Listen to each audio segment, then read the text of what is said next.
But I just gotta know one thing. Are you ready? No! I said, are you ready?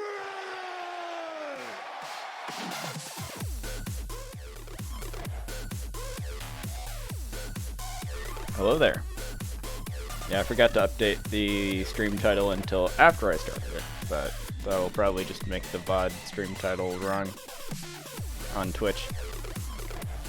Anyways, here we are. This is the 4th day of this account.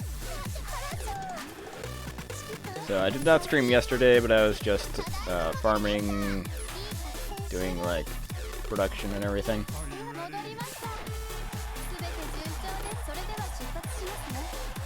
I'm gonna actually want to cancel those 2 logistics because I'm gonna need those squads.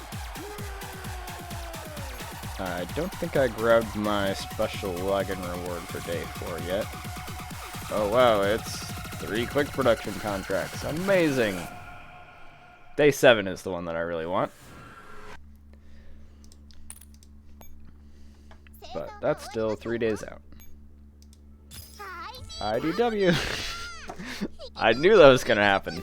I didn't know for sure, but I suspected because it was 110. So, yeah. It's either IDW or PP 2000 or whatever. I don't know, one that is way less memorable than IDW.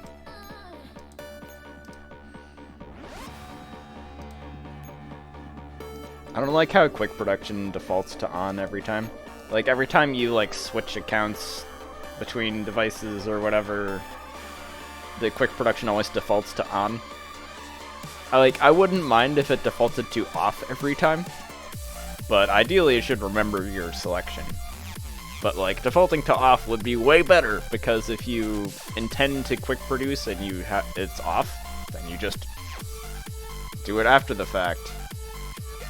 But yeah, it's a huge pain. I can't actually use HV ammo yet, so I've been producing mostly optical sights for equipment. Yeah, that's crap optical sights. Actually, one of those isn't even an optical sight, if I recall correctly from the timer. Yeah, whatever. Ran out of the, like, guaranteed optical sight ones, or guaranteed whatever you want. IOP special production, they call it. So yeah, today is a data mode day. So, in Combat Sims, it's almost full. I did some data mode earlier, but for data mode, my current squad is all assault rifles. On data mode, you don't care about defense at all, so your squad is ideally as much DPS as possible. Which, for early game, that's probably going to be all assault rifles. Machine guns are theoretically better if you have any raised, but I would not raise machine guns early on. Eventually, what you want is like 4 machine guns and 1 handgun. Or if you're really going for, like, rankings, you might use rifles that can one-shot it, but primarily you want to go for machine guns and 1 handgun. That's what I use on my main account. Actually, I wonder if machine guns and 2 handguns would technically be more DPS. Might be something that I could look into. But in any case, this is what you want to do for now, is just like as much DPS as you can. Actually,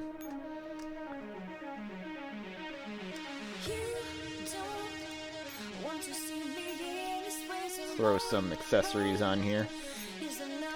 Thought 2 can use one of these, right? Okay. That'll give me slightly more DPS. Also, are these fully enhanced as well?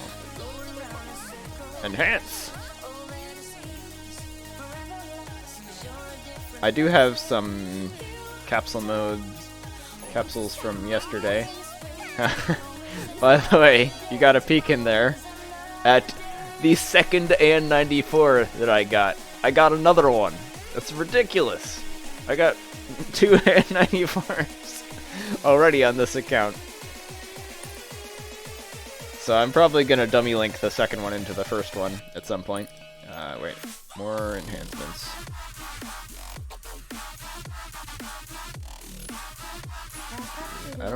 Accuracy doesn't matter against the dummy, I think.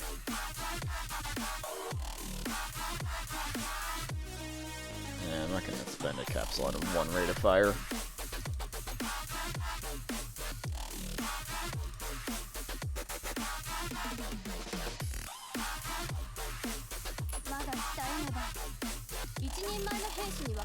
That's all the one? No, I was using FNC as well. Okay. I think that's fully enhanced for the ones I was using in data mode. The faster you kill that dummy in data mode, the more data you get. So yeah, it's just a dummy. So that's why you don't care about tanking at all, because it's literally just how fast can you kill this dummy.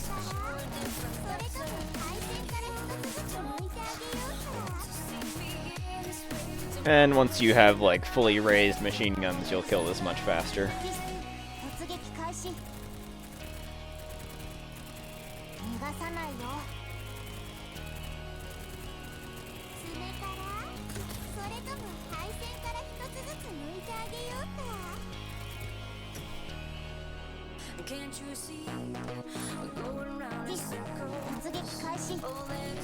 Yeah, I'm also only doing basic data mode for now, but you do actually get a different type of data from each data mode, which you need for different levels of skills.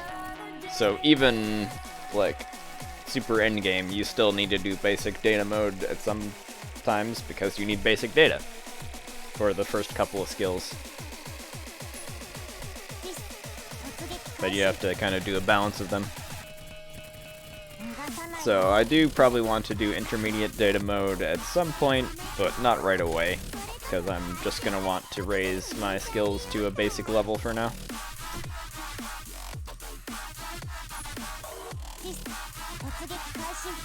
I'm also probably going to do data mode on Sunday, which is when all of the different combat sim modes are open.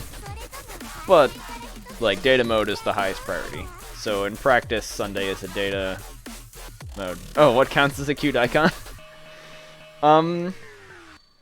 Almost any T-doll icon counts as a cute icon, especially like obviously the core icons don't count, and like the basic generic one.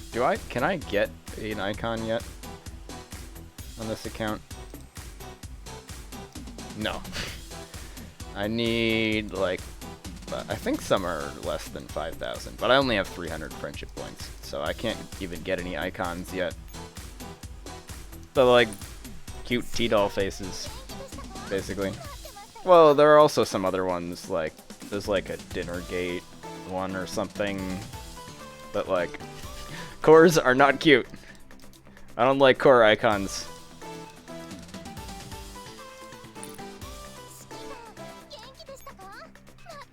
Yeah, on my main account, that's actually my, like, intro thing.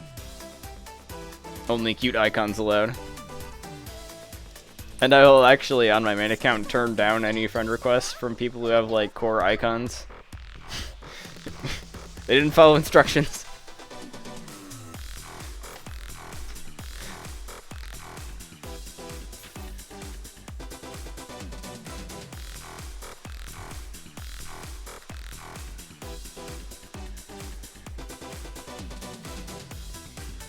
So, next.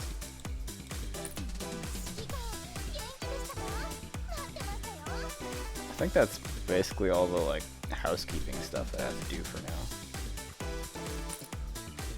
I want to change my adjutant, actually, again. Oh yeah, I also got G41 and ADS.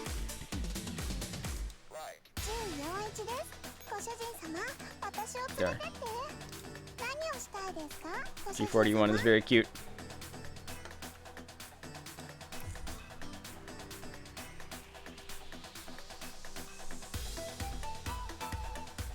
So, let's see. I still have not raised my second squad much at all. But I can see if I can get through more of the story with my current squads.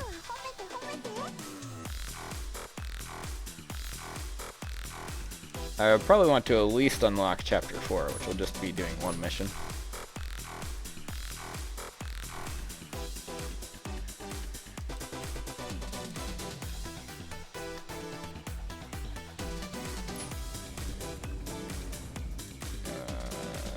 Wait. Nope. I'm gonna put Squad 1 here, Squad 2 here. Squad 2 doesn't even need to do anything.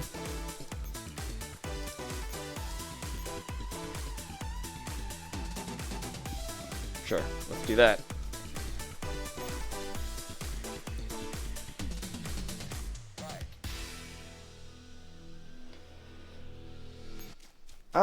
I might do the event. I don't know if this account will be up to the point where I can actually farm the 5-7 map before the end of the event. And, like, in the, like, long term, I'm not gonna actually use this account past once I get to, like, a decent level, because, like, I have my main account. If I want to, like, continue this Let's Play series after the beginning stages, I'd probably just switch over to my main account instead. Because once I get past, like, the beginner guide part of it, there's really no point of using a new account. Oh. Am I gonna be able to win this or nah? I think I can.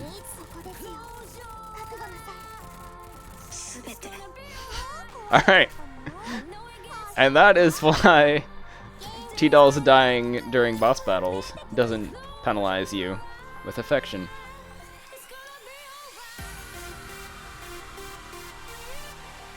You know what else I could do? I could use my friend's support echelons to blast through the beginning levels. I think I'll do that for a few. That's a good thing to demonstrate as well for beginners.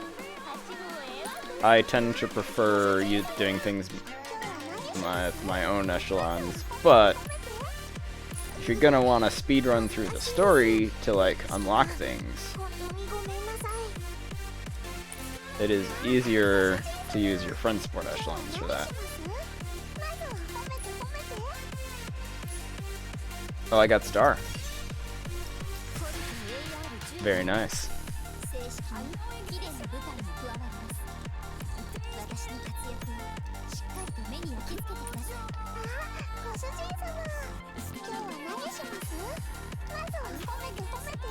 Yeah, so I don't know if I would really want to worry about farming 5-7 on this account.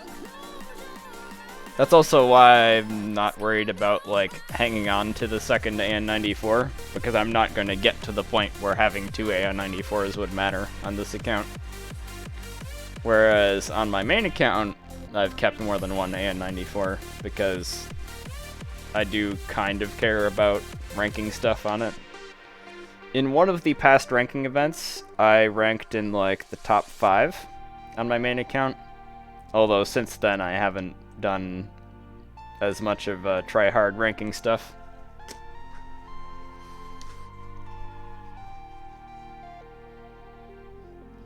I do not have enough, like, batteries to upgrade this yet. I can make her make one combat report.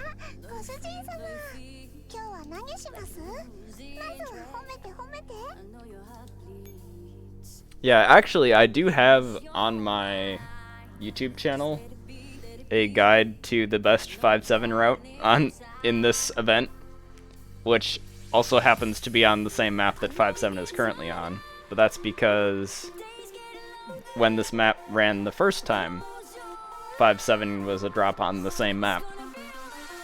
And yeah, I made a video on it back then. I don't have that many Girls Frontline videos on my YouTube channel, but that is one of them. Is my mic peaking? I think it might be. Do I need to turn it down?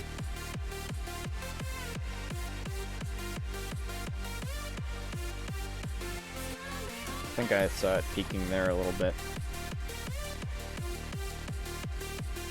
Although if I turn it down too much, then it might be too quiet compared to the music and sound effects.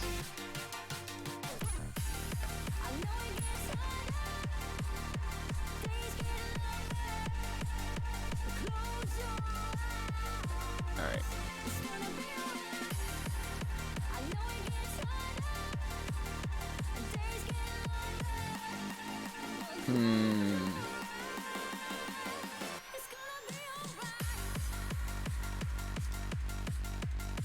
Okay, well my main squad can definitely take out, like, these guys, I think.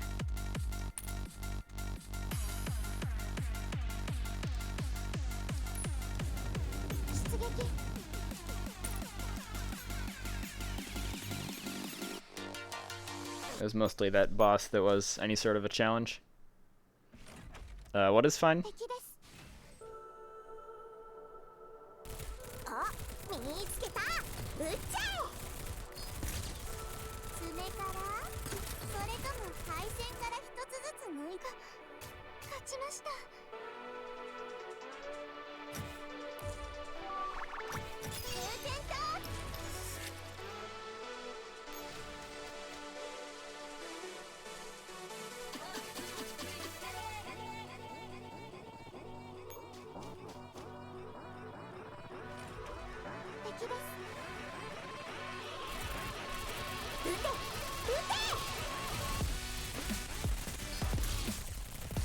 Yeah, the main reason why I don't want to, like, keep using this account in the long term is that right now I'm actually, like, playing on 2 accounts, and that's a lot of daily stuff to keep track of.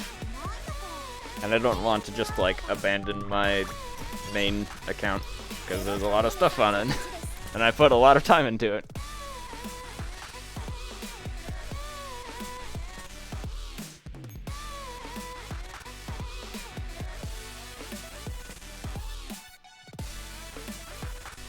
Ah, 416.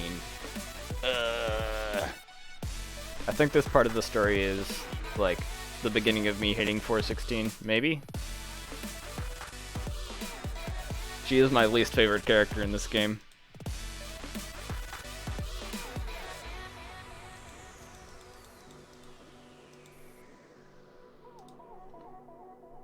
.416 wants to throw 45 in a trash compactor.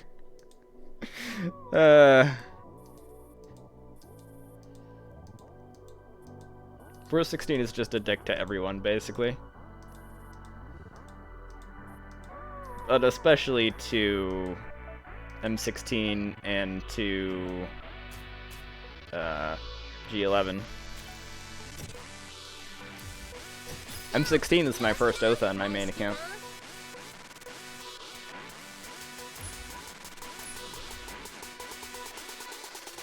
I think it's like, maybe the next part is when you see one of the stages in this chapter. You see 416 and M16 having unhappy relationship. I do use 416 some of the time, but I really don't like her character at all. Whereas she seems to be really popular among the community, which I don't really understand why that is, unless it's just because the gun is popular in real life.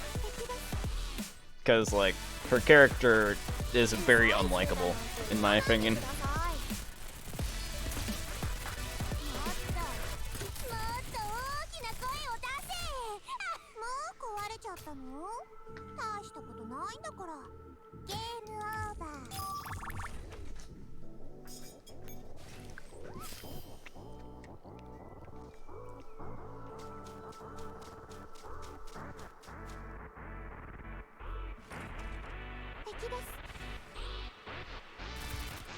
Yeah, I was gonna use, like, friend echelons to get through this if I need to, but I don't think I need to yet. I did farm up this squad pretty well. The main reason why I would need to use them is if I need to have a second squad do combat. Or maybe later on.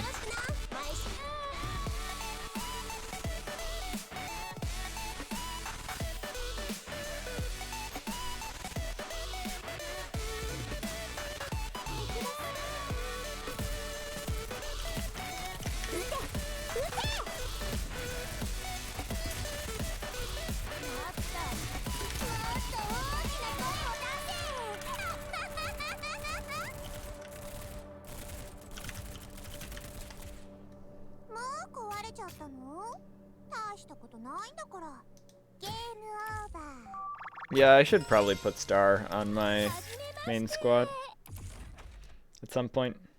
Or at least on one of my squads. I should do that.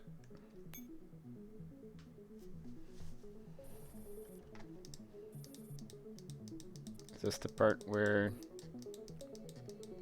M16 and 416 have their fight or whatever? Nah, I don't know. I'll just skip the story. But anyways, if you read through the actual story, that is probably the start of when I started disliking 416. I actually got 416 before I got that part of the story. She was like my first 5-star on my main account. And then, yeah, as I discovered her actual personality, I was like, nah, I don't like her. Alright, let's look at formation. How linked is Star anyways? 3x level 40. Okay, let's do this. Let's get the band back together.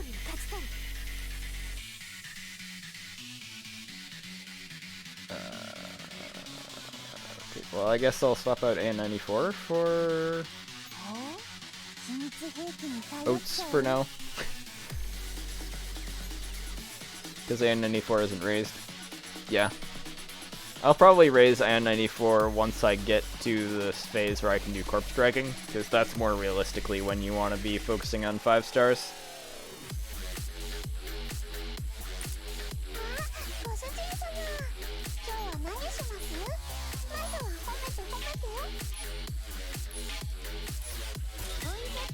Got another scorpion. Oh. And C96. I think C96 is not that useful in general, even once you get to 5x handguns. Isn't she like a flare or something?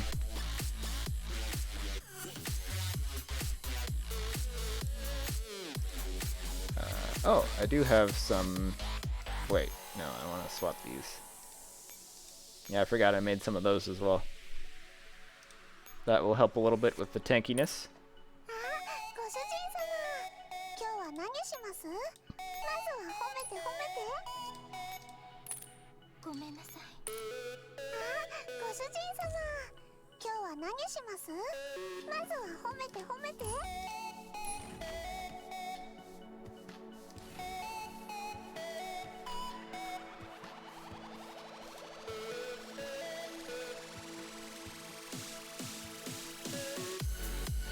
Who's making a public broadcast?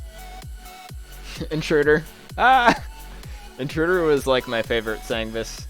She kind of still is, but she doesn't appear as much as like Architect and stuff. I think Architect might be my favorite now, but Intruder's definitely up there.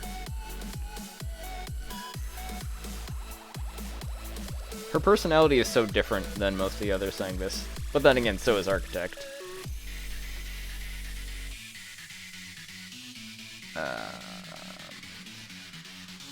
Yeah, this might be a case where I need a secondary squad support echelon. Because I'm going to need to defend that command post. Then again, I might be able to defend the command post with that squad, but like, the combat effectiveness of this one and my second squad are basically the same. So it might be safer to just use a friend support echelon. So, how about I deploy... Why not use my support echelon?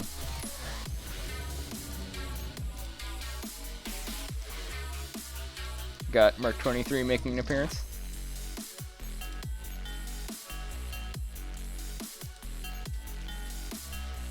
Alright, I'll just capture that for now.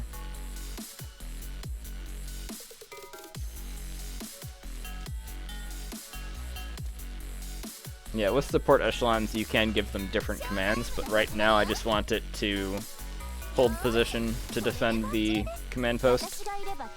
So I left it on standby.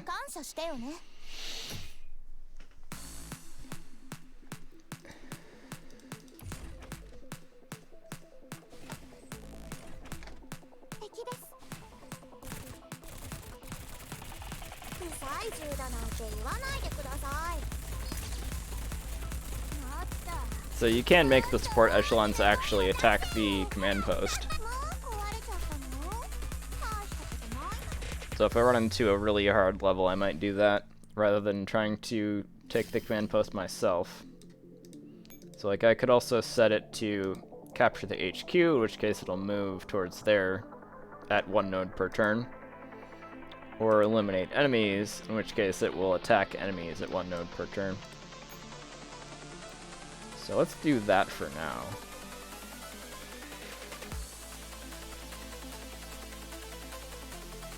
Okay, might as well take this route. I could do a route where I'd fight fewer enemies, but one of the enemies is harder, so it's probably kind of a wash.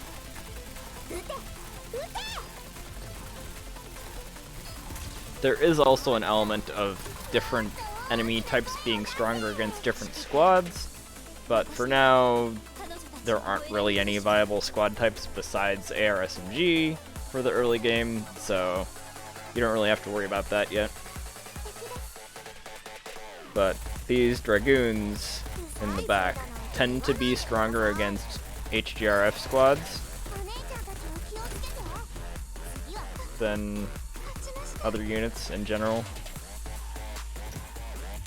Especially like ones that where you have like the tank and then the DPS ones behind, rifles are stronger against those.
Yeah, I was trying to look up to see if there's a way to disable auto-playing videos on my browser, because there's been a couple of times where a video is like auto-played and interrupted the stream audio, but I don't think there actually is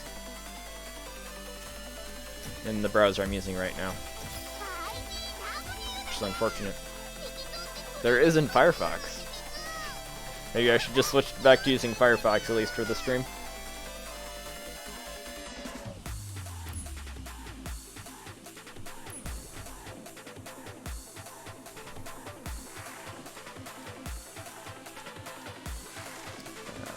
I think this is potentially a farming map. Looks like it could potentially be a farming map. Although it is kind of weird how your farming route would have to be.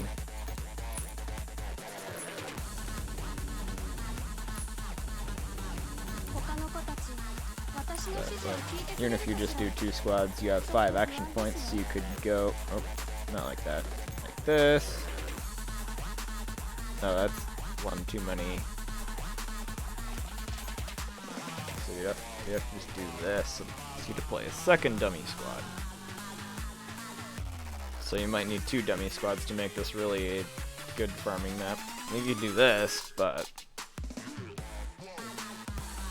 then it's still like you're only getting 3 kills, so it's sort of mediocre.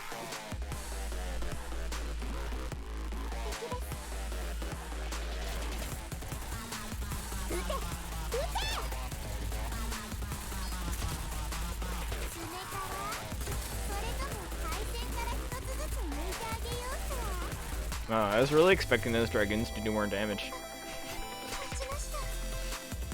Dragons usually hit harder than that, but I guess that's like the difference between early game and late game.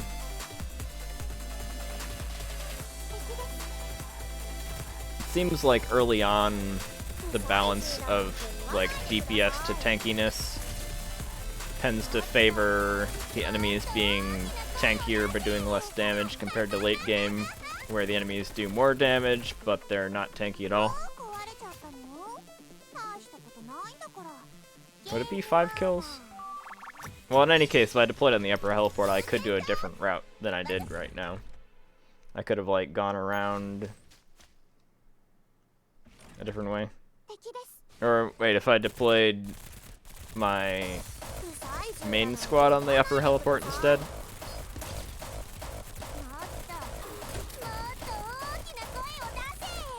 I'll have to take a look at that.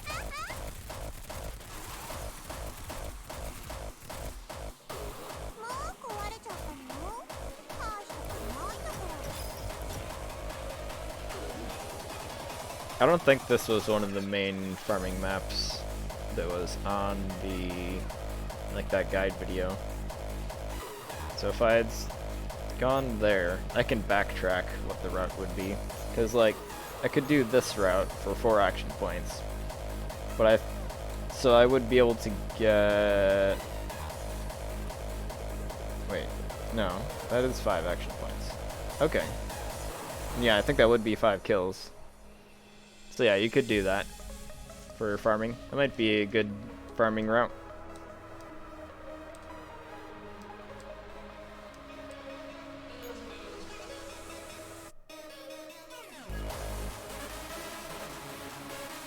Oh, I think this is... Yeah, this is the part where you have 416 and M16.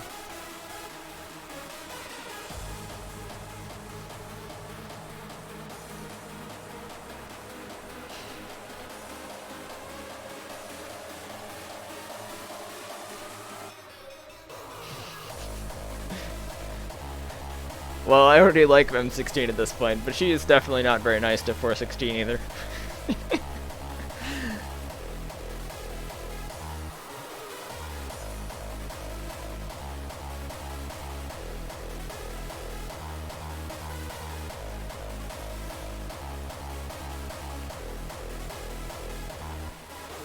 Yeah, they're just like fighting each other basically at this point. I'm gonna skip past this, but also like at this point, I believe the outcome is that M16 wins and doesn't like kill 416, whereas 416 made it clear that she did want to kill M16. So that's kind of mean. Also, I skipped past the intro, but like literally the first scene of this game is M16 saving M4. So she's kind of like the protagonist in a way, at least for part of it. Or like the mentor character, I guess.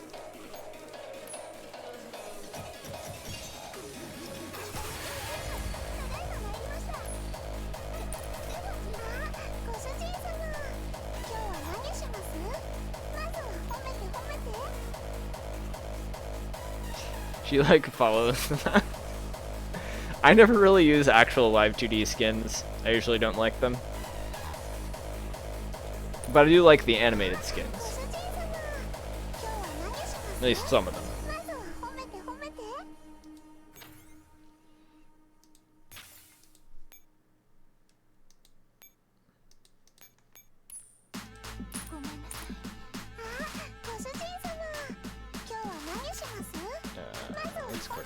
How many quick repair tickets do I have? 67? Yeah, usually you don't have issues with running out of them.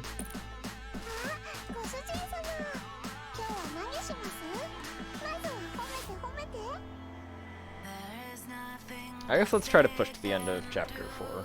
I should be able to. If I can just use support echelons if I need to.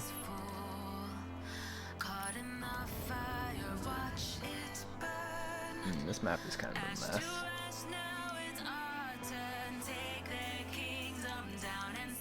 Yeah, this is probably another case where I want to use a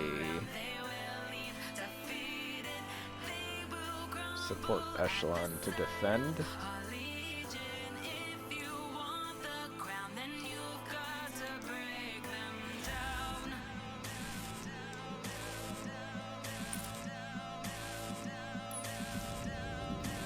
I don't think that well, maybe my second squad will be able to defend that, but I'm dubious about that.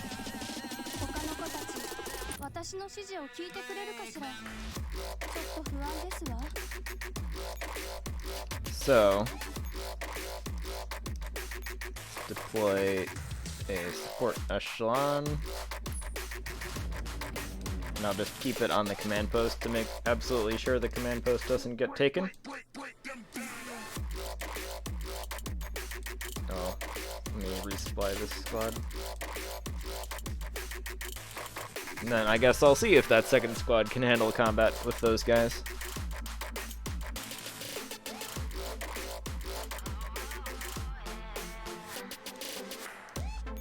So I can take this heliport. I can get to this one, but I would not be able to actually take it because it will be surround captured. But this one will not be surround captured.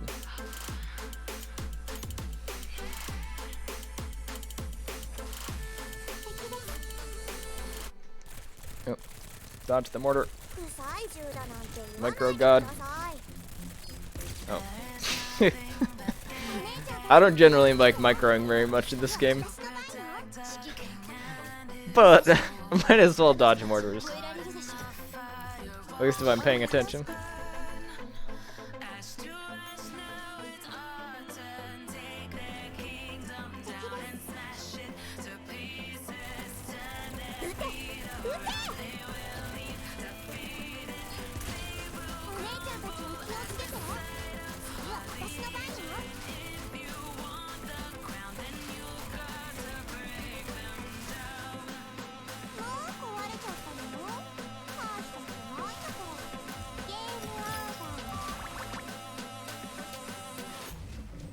I also really like Satmon 2 as a character.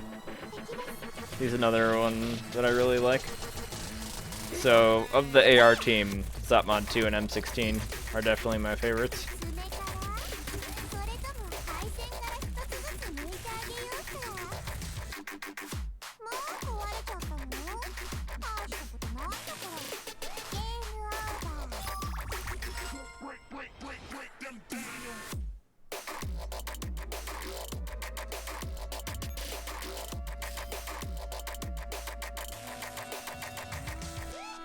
Let's see if Echelon 2 can handle fighting that squad. They do technically outclass them by like 200 CE, but they're also kind of a weird squad. I think that the tanks are like super low level.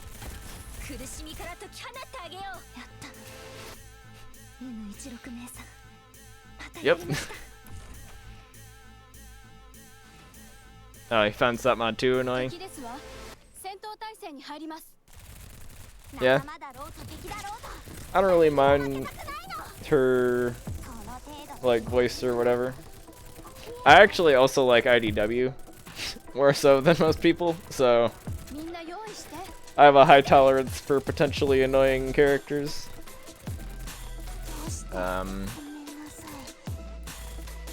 Yeah, this does not seem to be going well. So, I'm going to, like, kill the app. Hold up. Let me just... It's kind of annoying to get into the app killing mode. Over here. Oh, come on. There you go. Okay.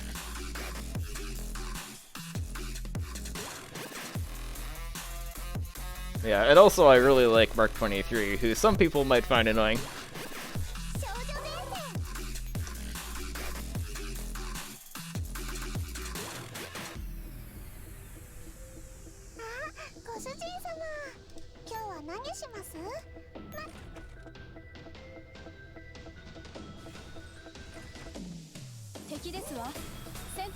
Oh yeah, I was gonna retreat. Yeah, like, maybe that squad could win that fight, but it would take heavy losses for sure. So, not worth it.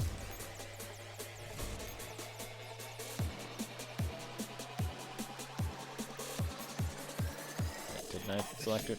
Okay.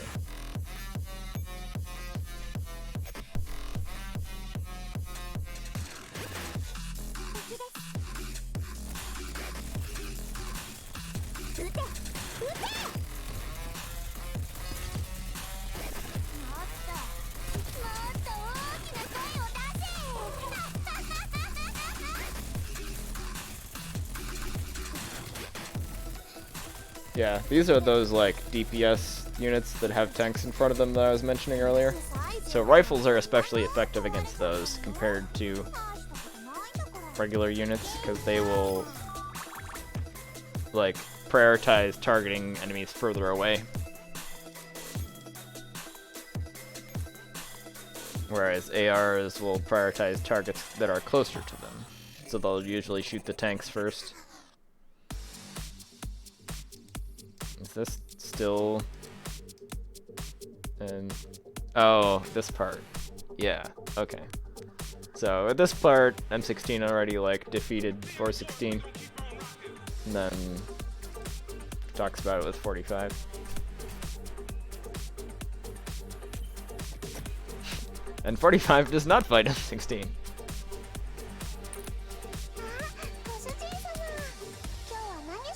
Right. Oh, okay. I guess that's the first time I lost a battle, technically. I have lost missions before. So that's the first time I actually lost a battle.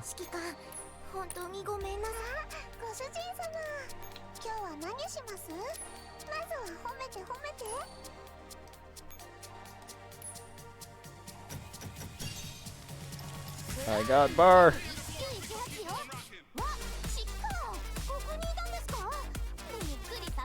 Yeah, she doesn't actually introduce herself as Bar at all, but that's generally what people call her, because that's what everybody calls the gun.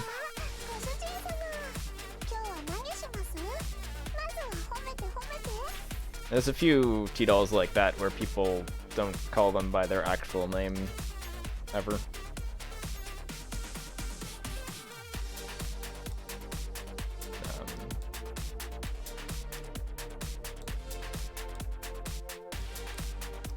Trying to think of other ones.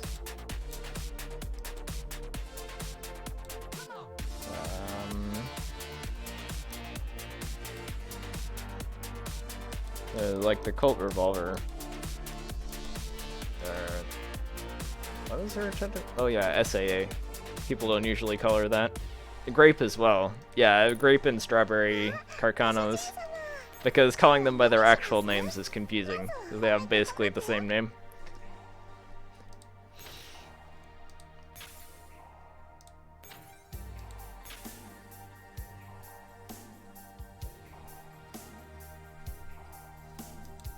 Alright. So now I get to Bully Intruder. Probably gonna want to have a support echelon take out Intruder.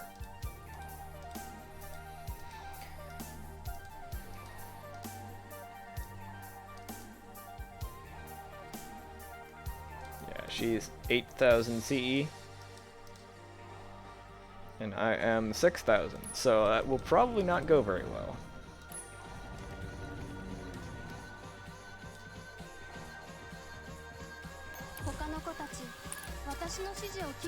So, what if I go here?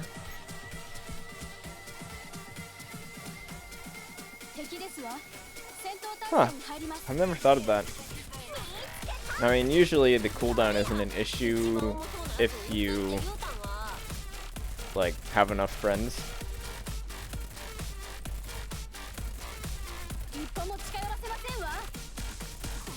It is pretty rare that I actually use support echelons for combat.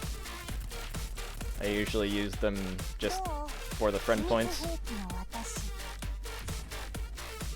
Although I haven't been doing that as much as I could have on this account either, doing them for the friend points. Yeah, a bunch of these are friends from my main account who added this account. So that's how I got so many, like, level 150 plus people. But these are vastly overkill for these enemies.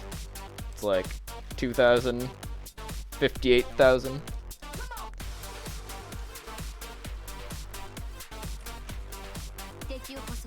And I'm sure that you could get a bunch of high-level people to add you if you go on, like, the subreddit or something.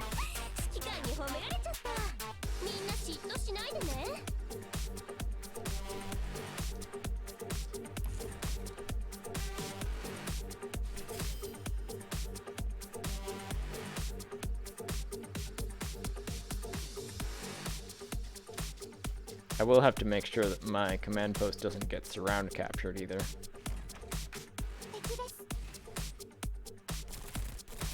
If I really wanted to, I could have a second friend support echelon defend the command post, but I don't think that's necessary.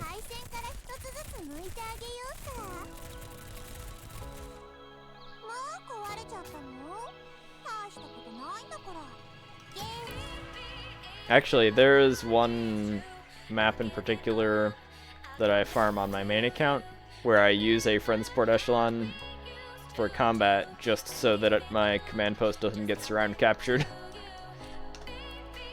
Because in that case you don't have an action point to deploy a squad to defend your command center if you're using that method. So you use a friend support echelon instead that doesn't take an action point to deploy.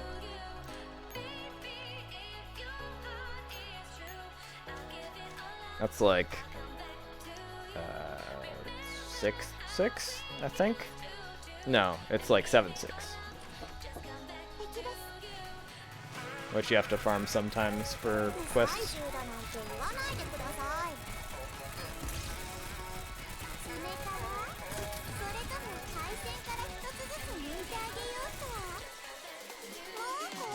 Yeah, it's on 7-6. So you move like 2 spaces to cap a enemy helipad, and then deploy a friend support echelon on your command post, which doesn't cost any action points, and then you set it to eliminate. And that'll prevent your command post from getting capped. So that lets you do it in 2 turns instead of 3.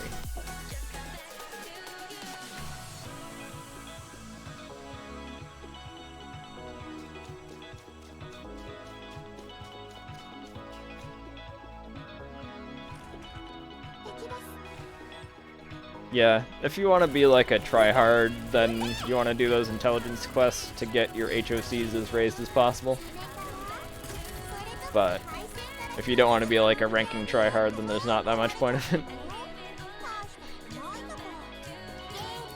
I do dislike those sort of daily mechanics. I wish they didn't add so many like time-gated things to the game.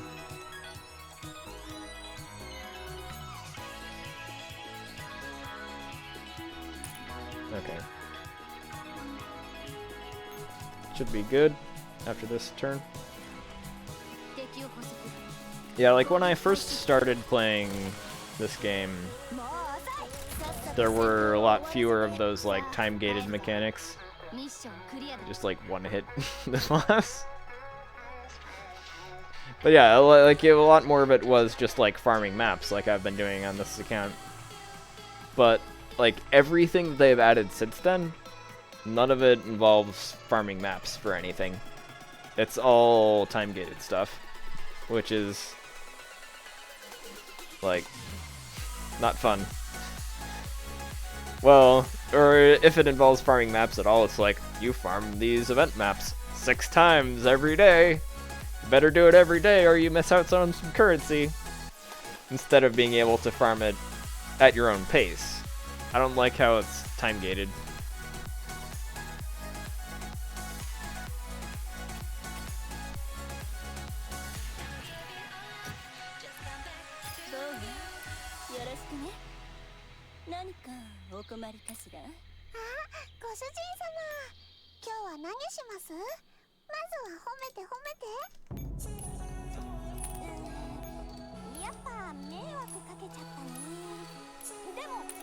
Wait, I still have some more repairs to do.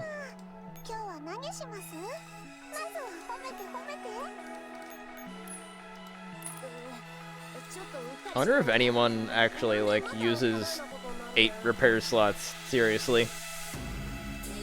Because like you need to pay gems to unlock more repair slots, but you get so many quick repair tickets that you don't really need the extra repair slots at all.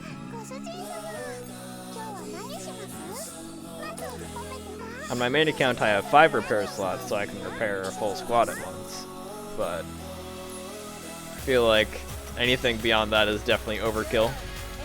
Got M16! I forget, what is the unlock requirements for Chapter 0? Because that is something that I want to worry about relatively soon, maybe? I'm gonna just Google that, actually. Because it doesn't tell me.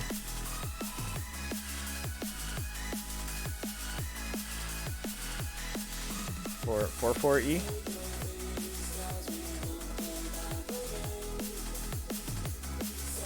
Yeah, that would make sense. Because the end of Chapter 4 is when you get the original AR team back together. So, because I have all the AR team now. How raised is M16 by default? 55. Nice. So is Bar. So, like, these 3 units that they gave me recently are more raised than any of the ones that I've grinded for.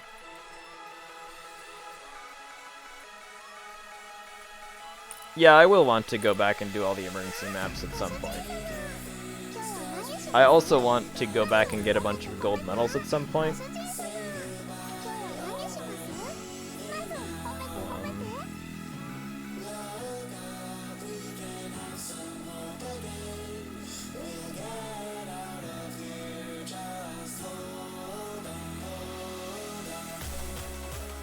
I think in Chapter 4 Emergency is also where the best Chapter 4 XP farming map is. So I might want to dive into Chapter 4 Emergency for now.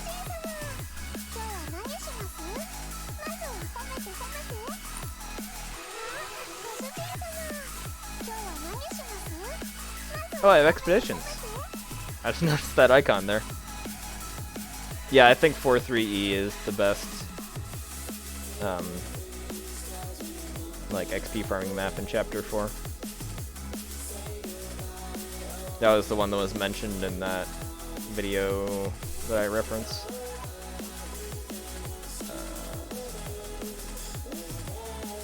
Upgrade? I probably want to switch to upgrading this instead of the data room for now, until I get this maxed out.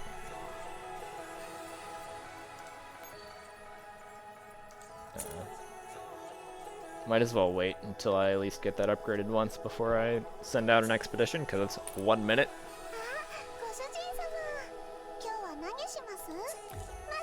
So, like, one of the major goals that I want now is to set up for 0-2 corpse dragging.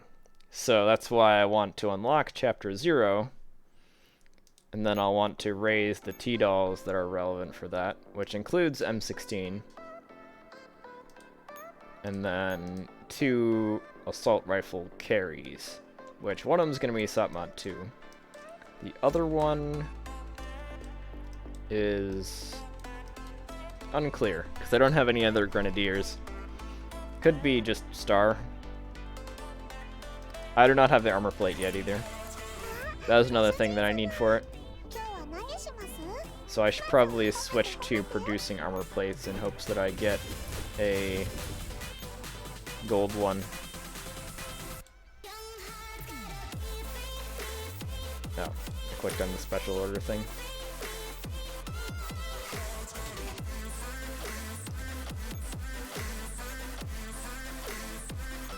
And then I'll also need to probably unlock equipment calibration, which means I need to do Night 2-4 for that.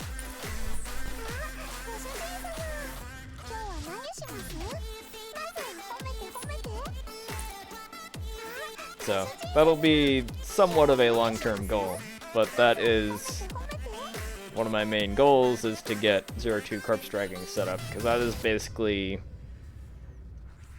like how you progress past the early stages, is like having that good place to farm XP and cores.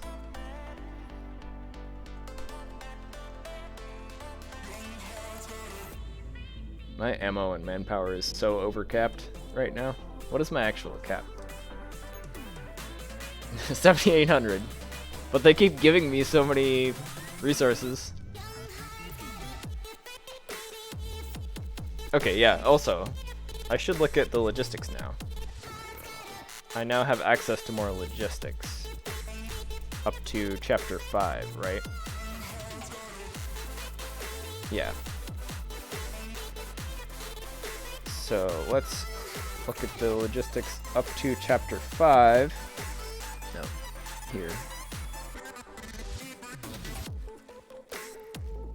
So, I might want to farm equipment tickets from 4-1. Let's see. I don't know if I really care about farming quick repair tickets. Maybe. Equipment tickets. Quick production tickets? Maybe.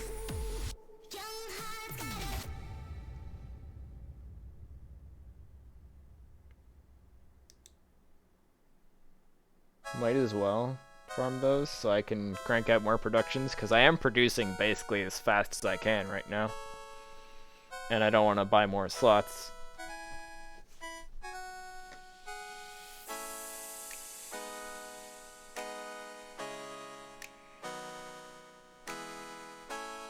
Yeah, I'm not even like looking at the resources right now, I'm just looking at the tickets because I haven't gotten any resource below cap yet. So I'll probably switch my logistics to those ones for now.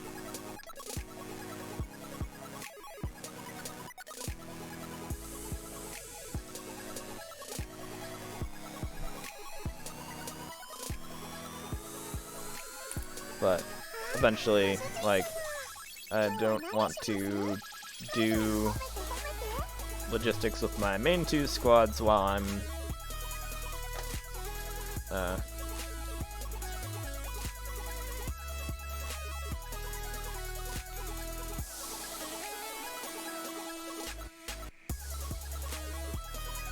okay, I don't have 3 advantage T-dolls right now.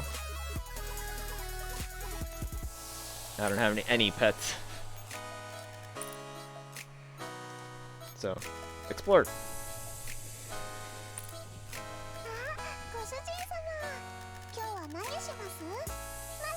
I lost my train of thought. I had something I was gonna say before I did the expedition thing.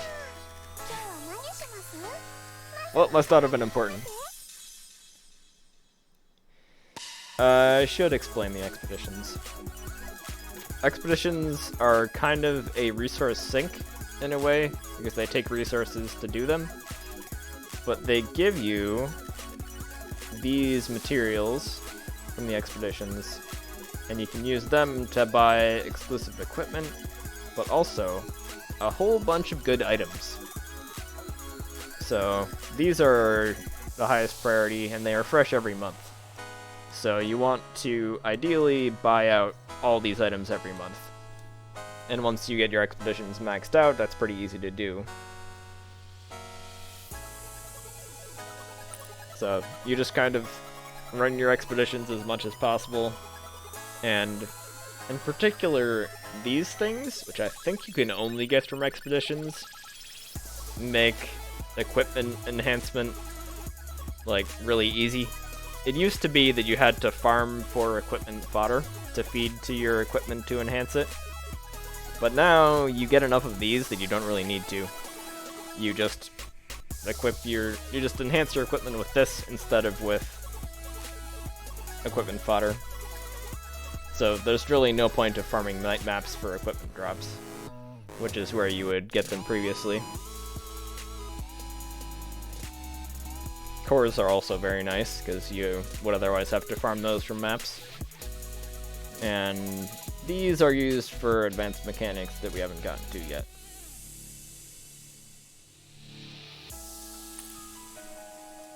Yeah, lots of good stuff you get from expeditions, and like, it's just a set it and forget it type of thing.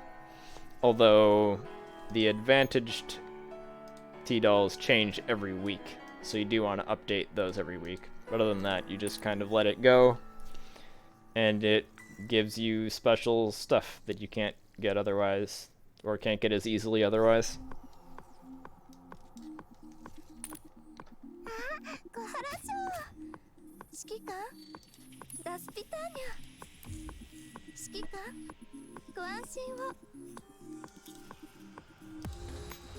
Alright, let's do Chapter 4E for now. Oh yeah, you also get like random rewards from expeditions as well, which the amount of random rewards you get increases with your pets, and especially if they're advantaged pets. So that is one reason to have pets eventually, but I still wouldn't say that that's a very high priority to get the pets.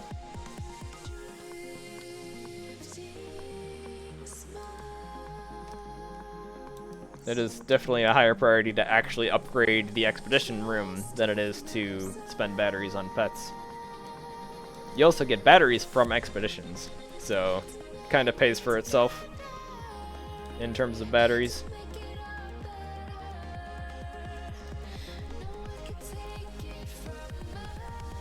Didn't we just see a map like this? Oh yeah, right, because this is the emergency levels. So they tend to be copies of some of the regular levels.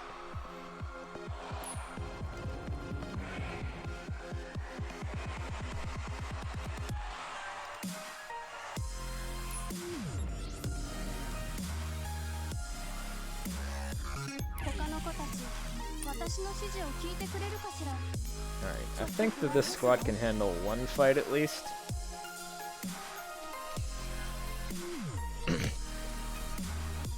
Those tanks are probably gonna die again.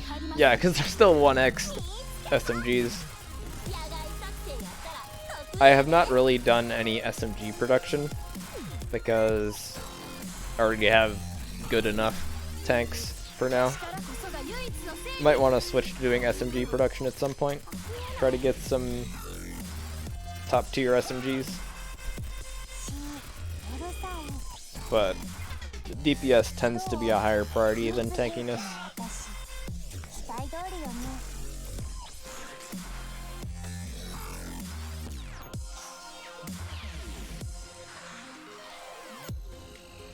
Another Mark 23 icon. Shikon of culture.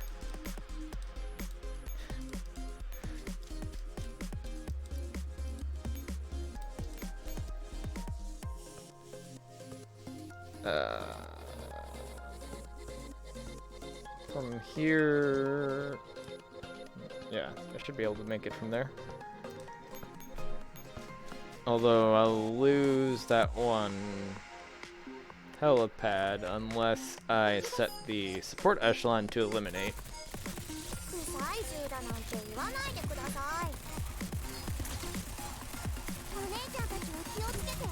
Oof.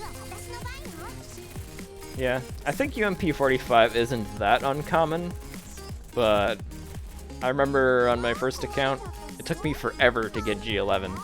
G11 is especially rare. And 45 is really good as well. But I don't think that focusing on SMGs that early is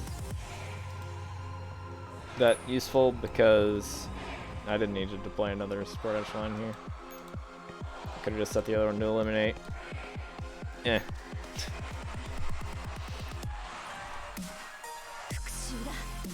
But I do want to do my maximum daily uses anyways. This is a weird squad layout.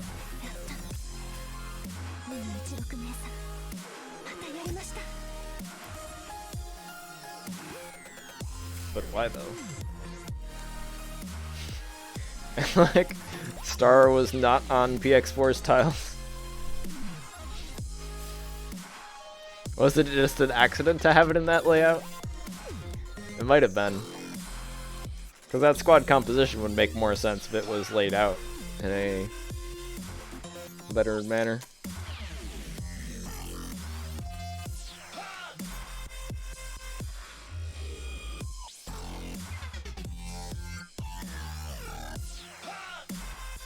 Yeah, that is true. They do give you good ARs. But they also give you, like, good enough SMGs, generally. And, like, for corpse dragging, you don't care about SMGs because you'll actually use M16 as the tank for corpse dragging. So if you're setting up for that, then you don't really need SMGs for that.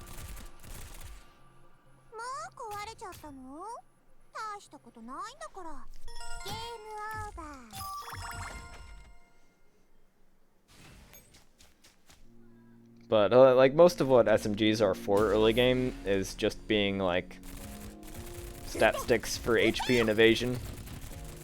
In which case it doesn't matter that much to have higher rarity ones. Although I guess they also do give better tile buffs if they're good ones like UMP 45.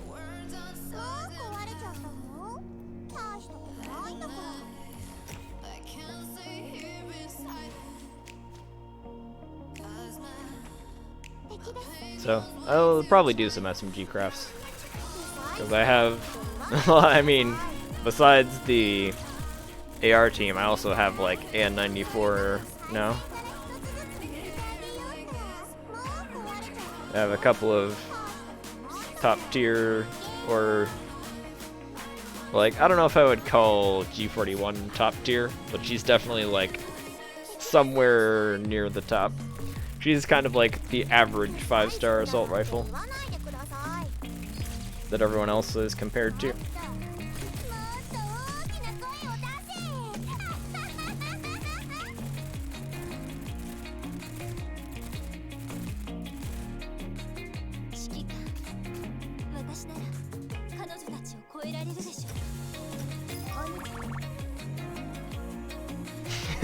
Yes.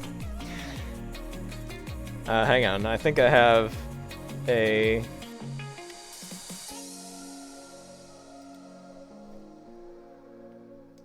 Ah, yes. Here we go. The Homet scale of assault rifles.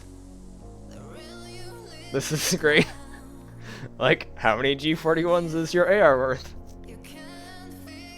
And Star, this is Star mod, so obviously above average, but you only get one of her. All the other ones kind of like dip above and below, but like AN94, this is assuming AN94's passive doesn't trigger, I believe, because you wouldn't be able to necessarily anticipate that. So in practice, AN94 usually does better than AK-12 because we're passive.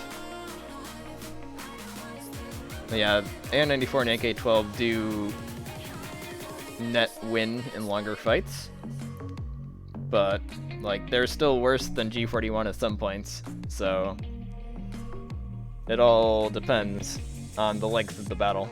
And FNC is worse overall, but she's like literally the same skill, I think, but with like 3-star stats. So FNC is pretty good for a 3-star, but all these other ones are 5 stars.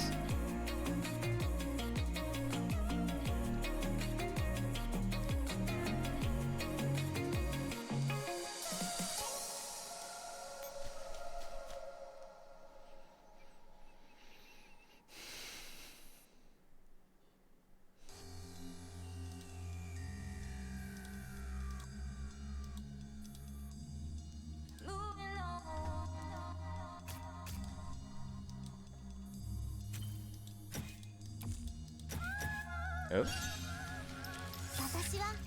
I didn't have her before? It wouldn't let me skip, so she must be a new T-doll.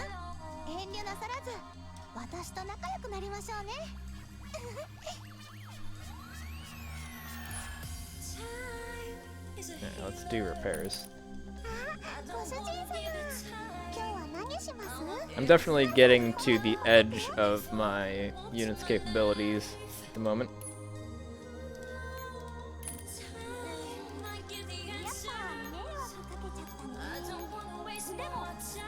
But if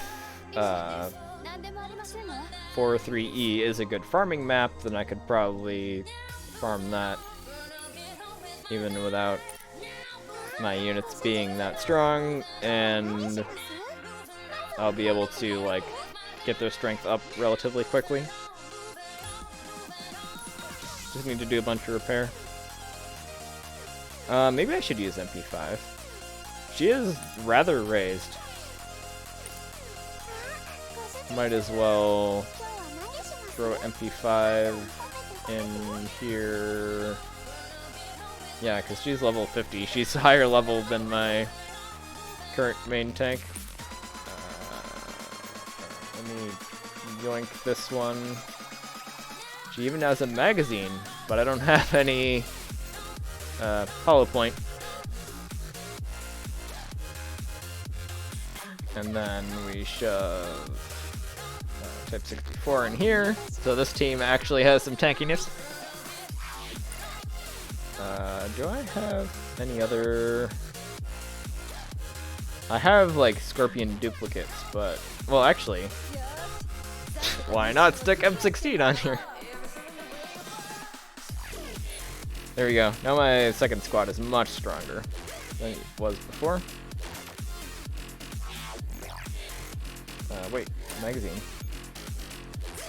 I don't think none of my regular assault rifles can equip a magazine yet, but I can equip one on my assault rifle tank. Seems legit. Yeah, M16, by the way, is different from other assault rifles in that she's actually a tank. Which, that's partially because later on she unlocks 2 T-doll slots. So she can equip like an armor plate and an exo, and obviously she can equip an armor plate, whereas most assault rifles can't. So she is one of the only hybrid armor and evasion tanks in the game. And that's why she is such a good tank for 0-2, is because she has just enough armor to mitigate the enemy's damage, and still more evasion than a dedicated armor tank. But that's if you have a gold armor plate that's maxed out.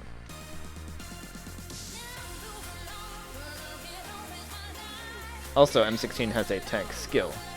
She has a stun grenade, whereas that's normally a skill that's reserved for assault, for SMGs, like Type 64, which means I have 2 stun grenades on one squad now.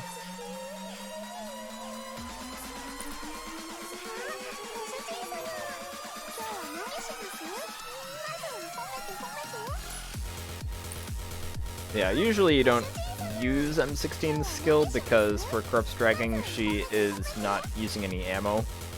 so she doesn't actually use her skill at all. But she just tanks. Yeah, if they do give her a mod, it would be nice if they made her more of a DPS, or if they at least made her good enough to be useful in general use.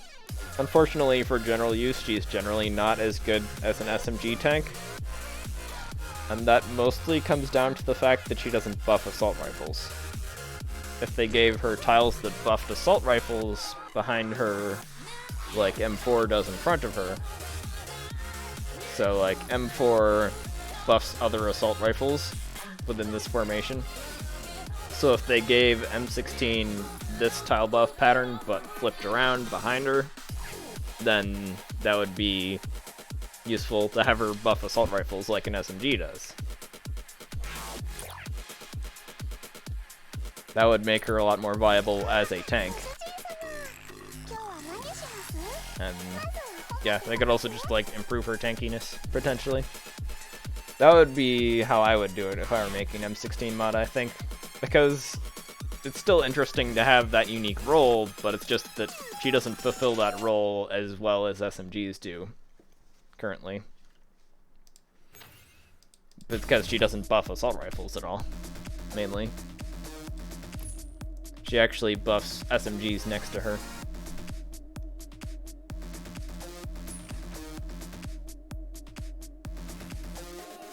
Okay.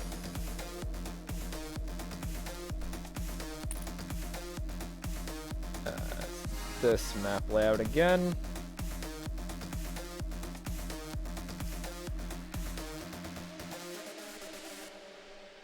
Okay, I'll just do it basically the same way I did last time.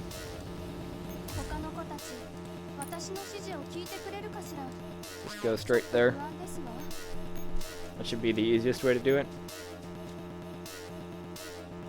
Yeah, M4 and can also kind of do the like hybrid armor evasion tank eventually, because she also gets a special equipment that has armor on it. But she's also primarily used as a DPS still. So you sometimes rely on her to tank things, but mostly you don't want her to get hit anyways, because losing links is bad when she's a DPS. I'm gonna get some more water. I'll be right back.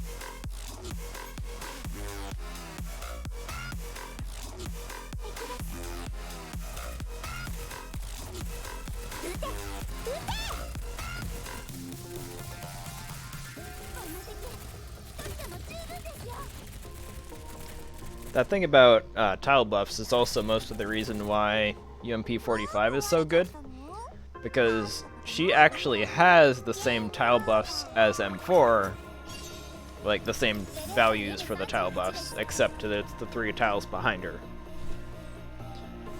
And those are some of the best tile buffs that you can get, because it's crit and firepower.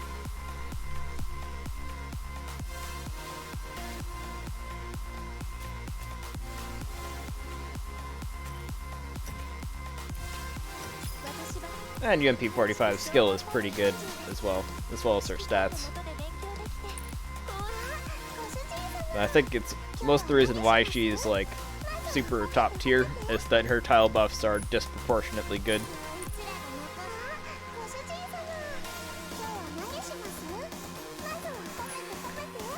I don't think they've introduced a 5-star smoke grenade SMG yet.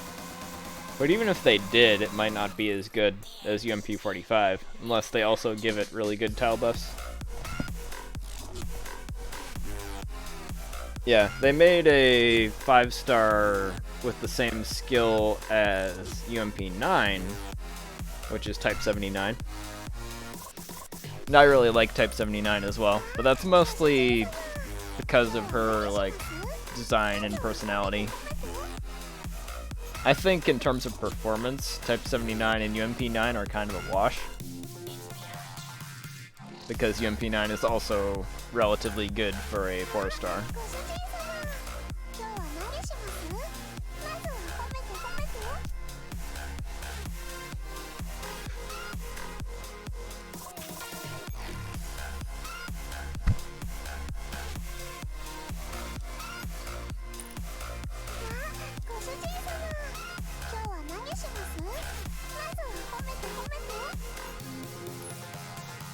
Yeah, well, 45 and 9 both have mods.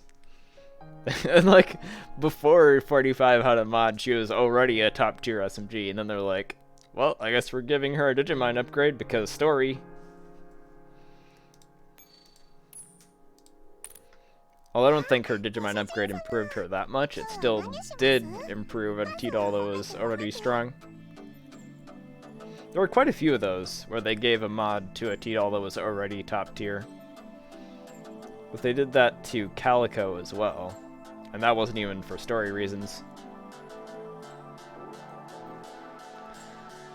This is a new, as in day 4 now, free-to-play account, and I'm trying to, like, guide new players who are starting out, because I know a bunch of people who have started out recently.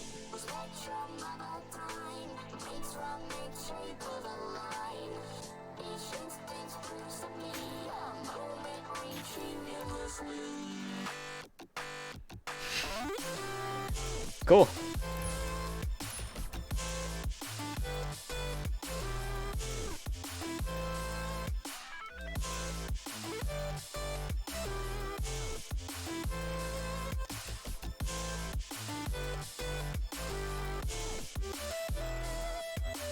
Yeah, Calico mod really doesn't make any sense why they did that.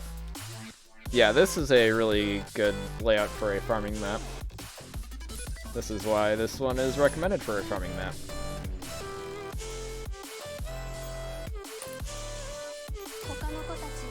Because, like, Calico was already, like, must pick in that slot for many teams. And they're like, let's make Calico better. Which I like her, but still, it makes her outclass other options even more. Why not give Mark 23 a mod? I feel like Mark 23 is kind of falling behind other T-Dolls. Like, she's still good, but she's not as meta as she was at one point. And Mark 23 must be all the meta.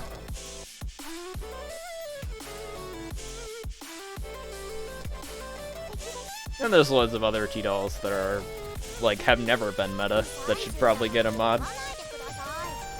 They still haven't given a mod to, like, Car 98K, right? Like, the poster girl for the game, who has never been meta. PPK mod would be great, too. PPK is already pretty good, but she's definitely lagging behind other, like, 5-star T-Dolls. Like, it's impressive that she can be anything close to a 5-star T-Doll, which you can get pretty close to them. I think in some teams she does outperform Calico, but that's relatively rare. And that's before Calico mod, so Calico mod probably outperforms PPK now.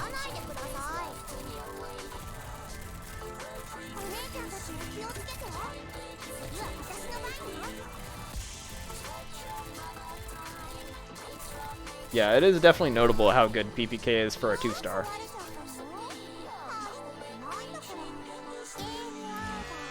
And they gave M14 a mod, despite her being great for a 3-star.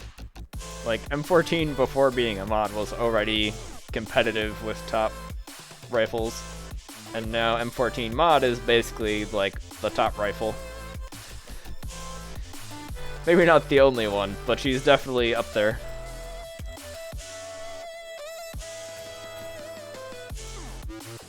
Although M200 is top for a lot of things. That's more of a niche case. Yeah, it would be cool to have PPK be more of a PX4 substitute. Like extend her tile buffs out to the side.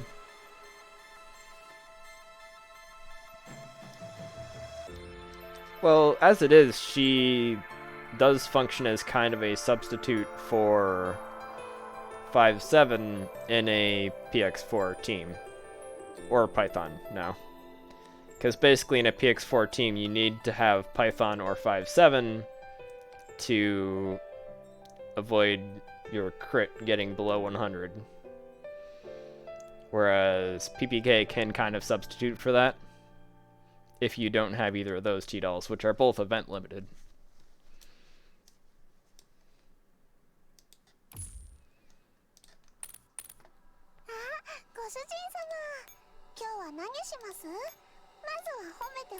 I think that PPK could be viable with her current role, especially if you just buff her a little bit, make her a little bit stronger. Then she can be like front center like Calico, except with the crit rate buff that does better for PX4. And then you could put somebody else in the back center, like Grizzly or something.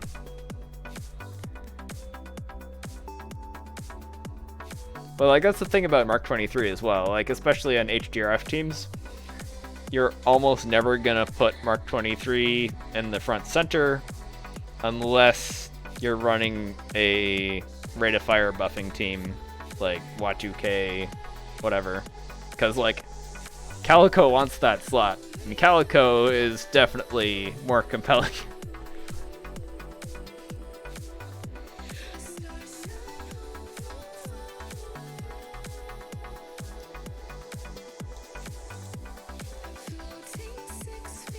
Yeah, they could do a Stechkin mod too, because Stechkin is outclassed by 5-7, even if you're not running 5-7 plus PX4.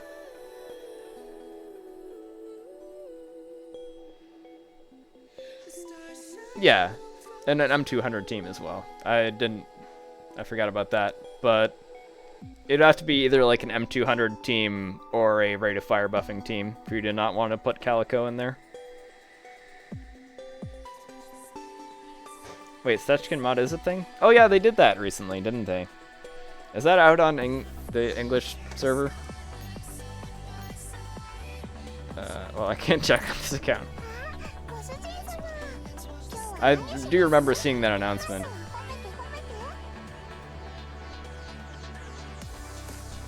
So yeah, you could put Stechkin mod in the back center, PPK in the front center, and then PX4 in the top. Although we could definitely use a PX4 alternative, but like PX4 is kind of a specific thing. It would be hard to make a PX4 alternative without giving her exactly the same skill.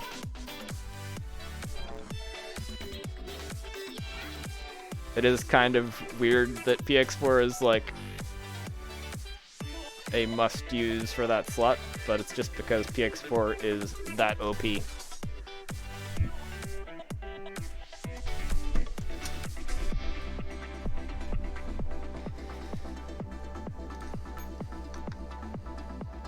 Okay, everybody's prepared. So this should unlock Chapter 0 in theory.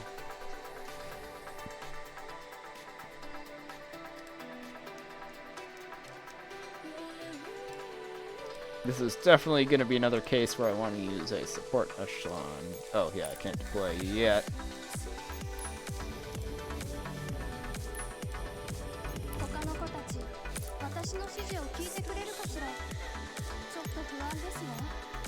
My second squad is a lot stronger now that I swapped out some dolls. I actually haven't done a couple of the recent story chapters because I haven't gotten around to it. But mostly, I think I definitely haven't done story chapter 12 yet on my main account. I kind of lost a bit of interest in the story after, like, Singularity. The story writing definitely wasn't as interesting to me after that point. But I should get through the rest of those story chapters at some point. I think chapter 12 has another good farming map on it as well, for like core farming. But I've been too lazy to go and get it.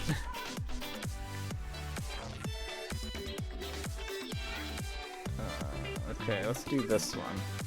I'm sorting by last online for support echelons because that's what I usually do. Like, usually I don't care about the combat effectiveness of support echelons, so I go for ones that are, like, more recently online and have cute player icons. That's my usual criteria for support echelon usage.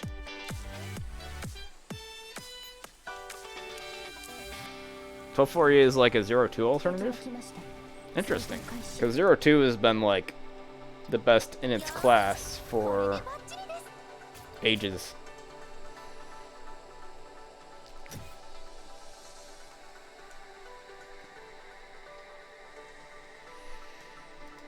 But yeah, like, the early story of Girls Frontline I really like, and then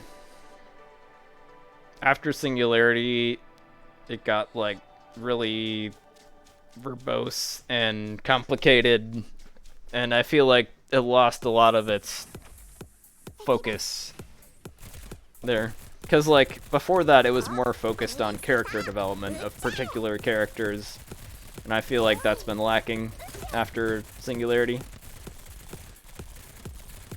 Also, like, they kind of introduce some plot lines in Singularity and then just drop them immediately. Probably don't want to give too many spoilers on that, but it's like the story, like, they don't really continue the story from before Singularity at all. They just do something else.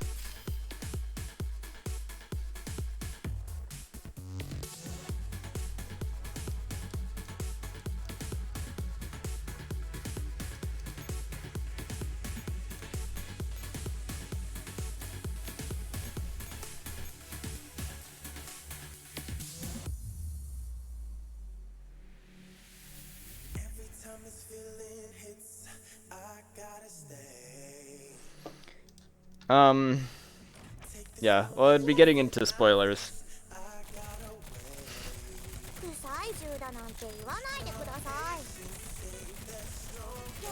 Well, I guess I can, like, post in the chat.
Yeah, there is some of that in the story now, but it wasn't like they kind of like shifted focus to mostly something else after that.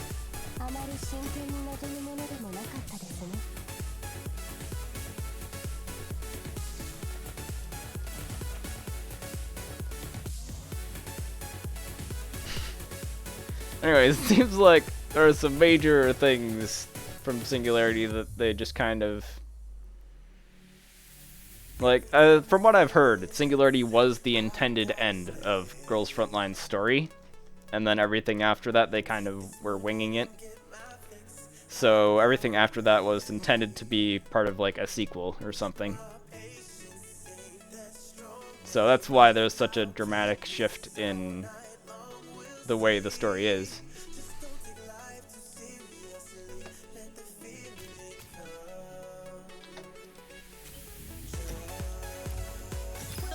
So I think probably for this account, well, I don't know, I'm not actually going through the story on this, but probably like getting to around Singularity would be a good point for this account anyways. And then it'd be like, that's sort of where I consider the, like, you've beaten the game to be. And that'll be, like, rather developed teams by that point, so that might be where this series ends.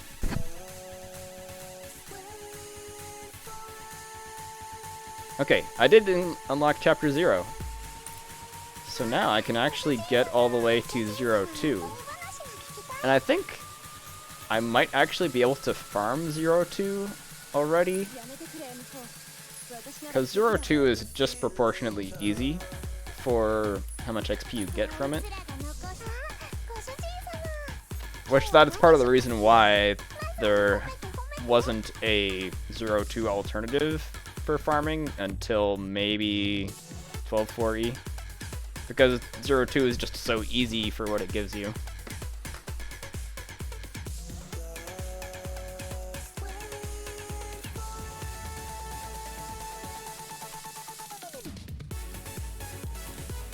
I forget what the CT story was. But there's been a lot of focus on characters that I don't really care about as well in the post-Singularity stuff. Which is part of the reason why I don't care for it as much.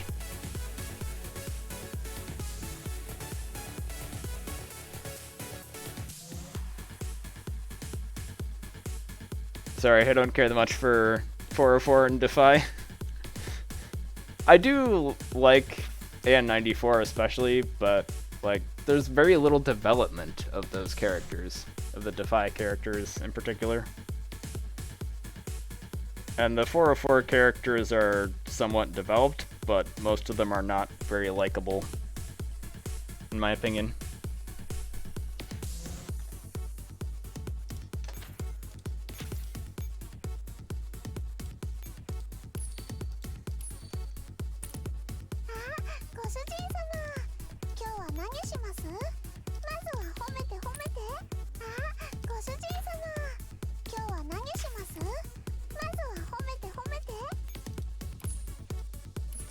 Alright, let's see if I can unlock the promised land of 02.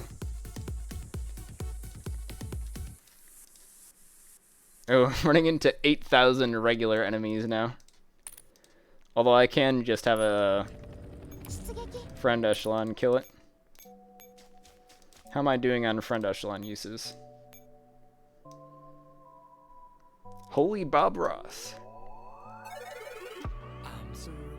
Yeah, I still have some high level friends echelons that I can use.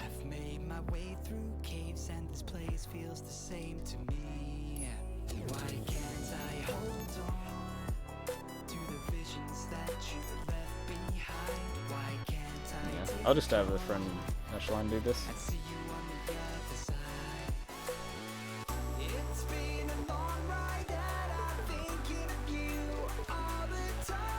Yeah, G11 hasn't really been developed that much, which is a shame, because she's probably my favorite character in 404.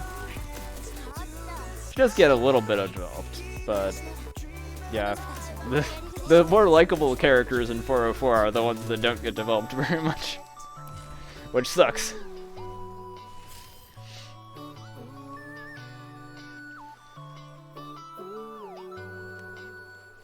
And then in the Division collab, which I guess I don't care that much about spoiling the Division collab, they like kill off G11 and UMP9 in the Division thing, like almost right away.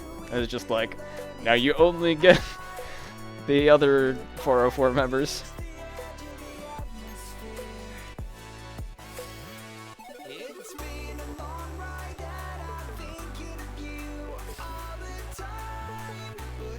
Yeah, I still don't think they've made me like 416.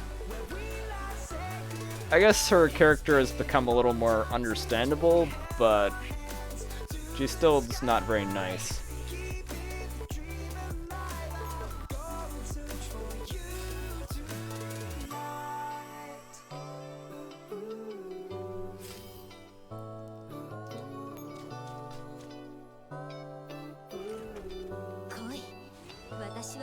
Like, I think they try to make 416 kind of a audience insert character now, which they've always kind of tried to do with M4 as well.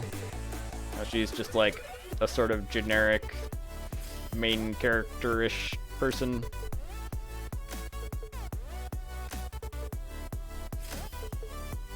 So they try to make her relatable, but I don't know. I also don't really care for characters like that as much in general, because they seem to be lacking in personality. Like, M4 is very much a blank slate type character in general, although less so after her Digimind upgrade. I actually got a silver medal on that one. Alright, how tough are the enemies on 02 anyways? Yeah, I probably cannot farm these yet, because these guys are like 10,000. But I've unlocked it, which is half the battle. Maybe. So anyways, I can do XP farming on this one. For now. Right? But these enemies are like super easy comparatively as well. So yeah, 4-3E is going to be the XP farming map for now.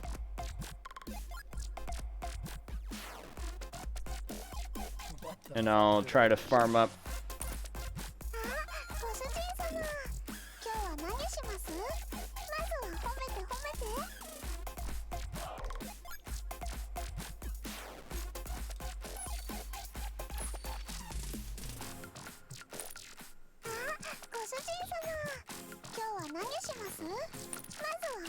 I should probably look at my daily quests a bit as well. I'm guessing there's some... Oh, I haven't done friend batteries yet. Today, for sure.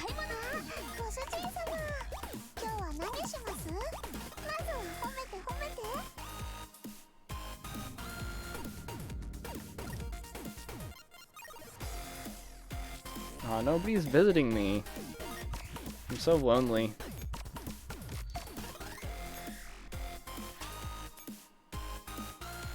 I don't think I have 10 battery friends yet.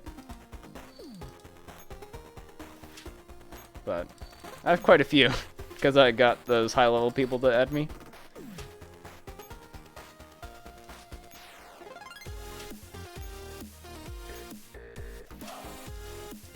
Yeah, the story in general has been fairly well planned out. I'm thinking they probably did have an idea what they were gonna do for the post-singularity stuff in general, but they didn't have as much of a plan for it as before that point. And maybe the actual story writer changed. I think that probably is the case, because it seems like the writing is different after Singularity than it was before.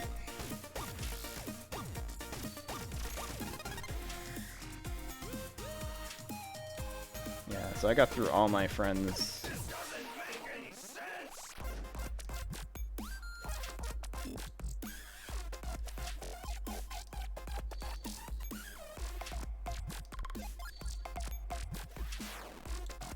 Yeah, I don't know exactly how their planning and stuff went.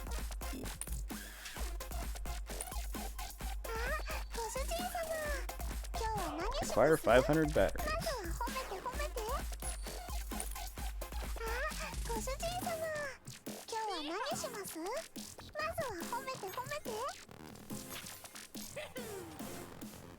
Maybe. I don't know that much about the backstory of everything. Ooh, I got a bunch of batteries now. So I should upgrade my expeditions some more.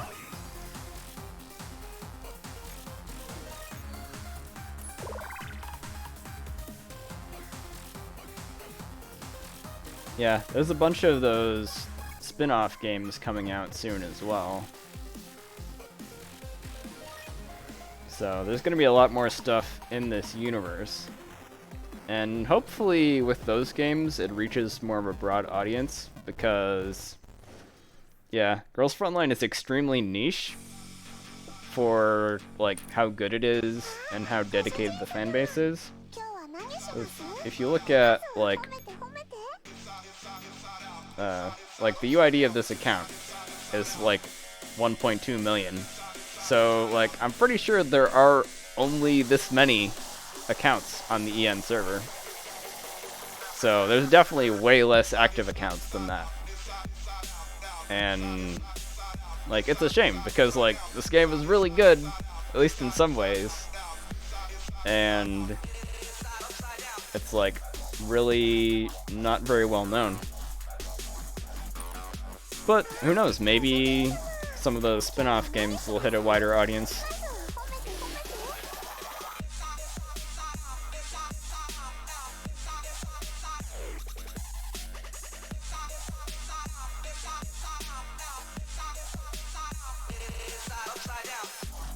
Yeah, I think I remember that as well. Because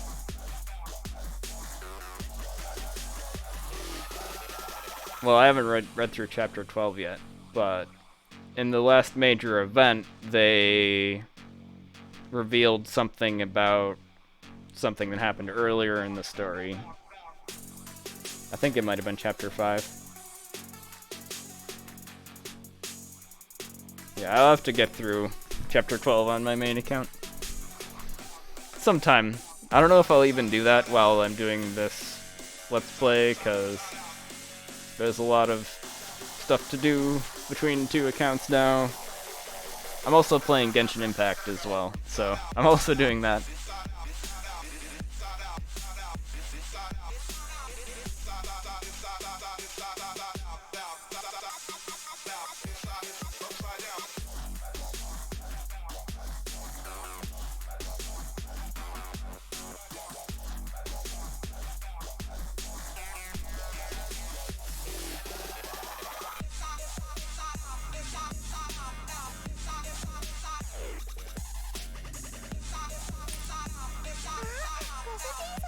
Alright, maybe I'll like the story of chapter 12 more than some of the stories. There have been some parts of the story since Singularity that I've liked fairly well, but they tend to be like smaller details, I guess, and like a lot of the parts have been parts that I don't care as much about.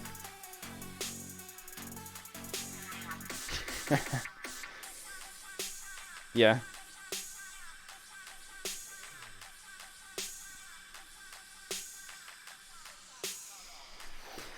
Well, I think I'm probably done with the on-stream stuff for today. So the plan will probably be to farm 4-3. Ooh. I could get Mark 23 from it.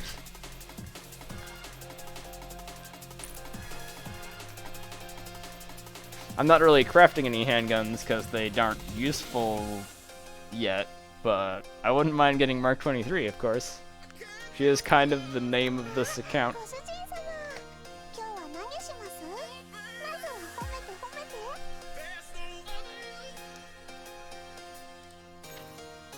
Yeah, there's also been a lot of story parts, especially in, like, events, where they've done things out of order. And like, to a certain extent, I'm fine with, like, flashbacks or foreshadowing or stuff. But they've really taken it to the extreme in some of these things. And, like, I don't like it when they make things needlessly confusing. Whereas the original story parts were much more straightforward and more focused on the character development, instead of being like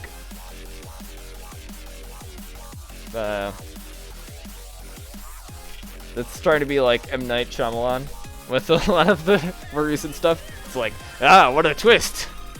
It's like, but like, make me care about the characters before you try to do twists. Yeah, and then I'll upgrade my expedition thing as well in between streams.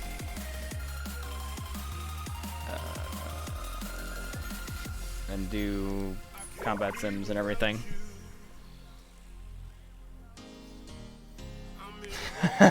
It's probably not as bad as M. Night Shyamalan, but it does seem to be that they're focusing more on, like, twists and such, and less on the characters and more on, like, revealing stuff about the world, which, like, I'm interested in lore stuff, but I feel like the character stuff has to take more center stage.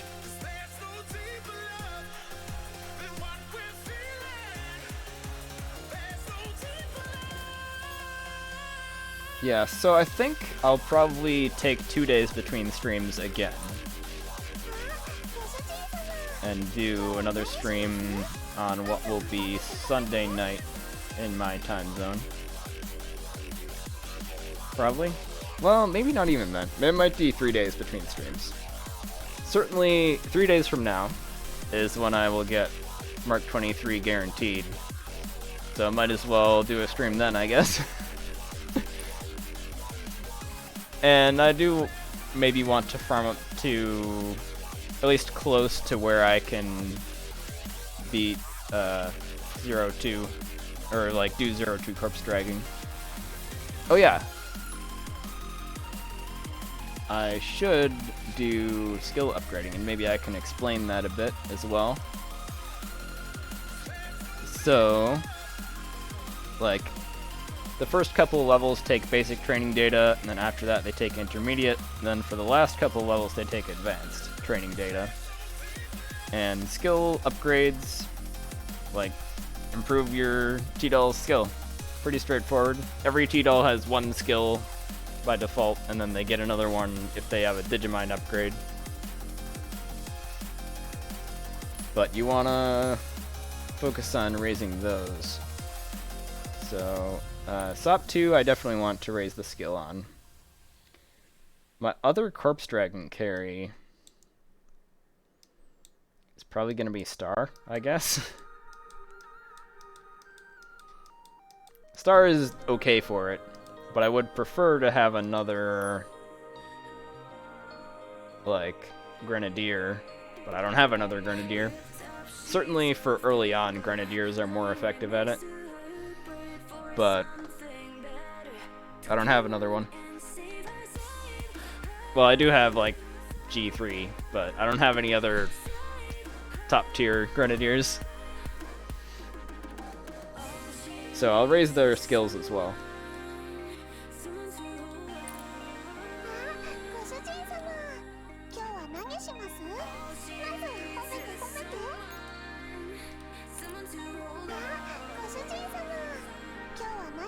So yeah, I think that's it for now. I'll catch you guys in the next one, and I'll have this episode up on YouTube shortly.